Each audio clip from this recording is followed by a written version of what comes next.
Hello, my dear student. আজি আমি আলোচনা কৰিম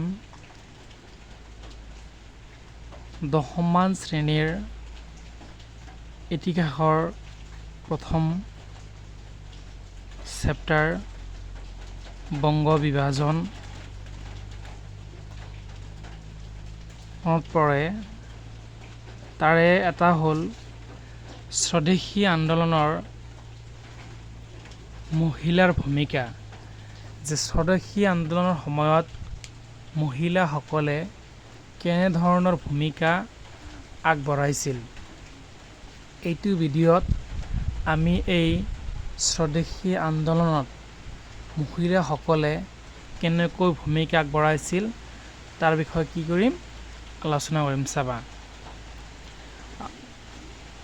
সকলো ধৰণৰ সামাজিক বাধা অতিক্ৰম কৰি স্বদেশীৰ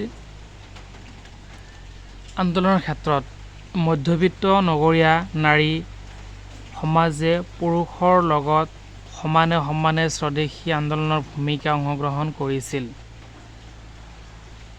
বংগ বিভাজন বিৰোধী আন্দোলনত নাৰীসকলে এই অংশগ্ৰহণ জাতীয় স্বাধীনতা আন্দোলনত সুসংগঠিত পৰ্যায়লৈ আগুৱাই নিছিল।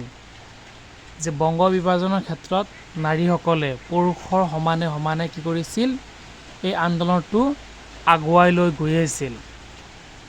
স্বদেশী আন্দোলনৰ অগ্ৰণী নাৰীসকলৰ ভিতৰত এই যিটো আন্দোলন আছিল, এই আন্দোলনৰ ভিতৰত নাৰীসকলৰ একেবাৰে বিশেষ ভূমিকা থকা দেখা গৈছিল। যেতিয়া এই নাৰীসকলে এনেকৈ আগবাঢ়ি গৈ থাকিছিল, তেতিয়া এগৰাকী নাৰী আছিল সৰলা দেৱী চৌধুৰাণী। তেখেতে কি কৰিছিল, মহাৰাষ্ট্ৰৰ যিটো শিৱসী উৎসৰ প্ৰতাপসিংহ আছিল, ইয়াৰ লগত ব্যায়াম সমিতিৰ লগত উৎস অনুষ্ঠানৰ লগত তেখেতে ওতঃপ্ৰোতভাৱে কি কৰিছিল, জড়িত হৈ আছিল। কিন্তু যুৱক যুৱতীসকলে লাঠি খেলা আৰু কুস্তিৰ প্ৰশিক্ষণ দিয়াইছিল।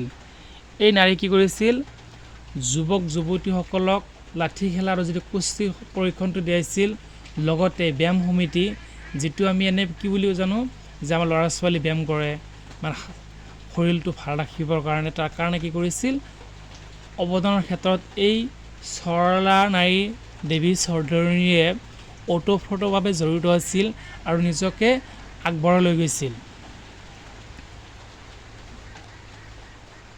ইয়াৰ পিছত কি কৰিছিল, তোমাৰ ভাৰতী নামৰ পত্ৰিকা এখনত 1907 চনত কি কৰিছিল, সম্বৰ্ধনা কৰি বংগ দেশৰ তেওঁক কি কৰিছিল, জাতীয় আন্দোলনত জঁপিয়াই পৰিবলৈ প্ৰস্তুতি চলাইছিল। যে 1907 চনত তোমাৰ এই নাৰীজনে কি কৰিছিল, ভাৰতী পত্ৰিকা নামৰ যিখন আলোচনী পত্ৰিকা, তেখেতৰ নামটো প্ৰকাশিত হৈছিল আৰু আগবঢ়াবলৈ কি কৰিছিল, সক্ষম হৈছিল। তাৰপিছত তোমাৰ নাৰী আৰু যুৱক যুৱতীসকলৰ মাজত জাগৰণ সৃষ্টিৰ প্ৰচুৰ পৰঙণি যোগোৱা আন এগৰাকী নাৰী আছিল ভগিনী নিবেদিতা। এই ভগিনী নিবেদিতাই কি কৰিছিল, তোমাৰ আয়াৰলেণ্ডৰ জন্মগ্ৰহণ কৰি এগৰাকী মহিয়সী নাৰীৰ নাম আছিল মাৰ্গাৰেট এলিজাবেথ নবেল। যে মাৰ্গাৰেট এলিজাবেথ নবেলে কি কৰিছিল, তোমাৰ আয়াৰলেণ্ডত জন্মগ্ৰহণ কৰিছিল। এই আয়াৰলেণ্ডত জন্মগ্ৰহণ কৰিয়ে তেখেতে এই স্বদেশী আন্দোলনৰ বংগ বিভাজনৰ যিটো স্বদেশী আন্দোলনৰ ক্ষেত্ৰত এই মহিলাগৰাকী অৱদান আগবঢ়োৱা দেখা গৈছিল।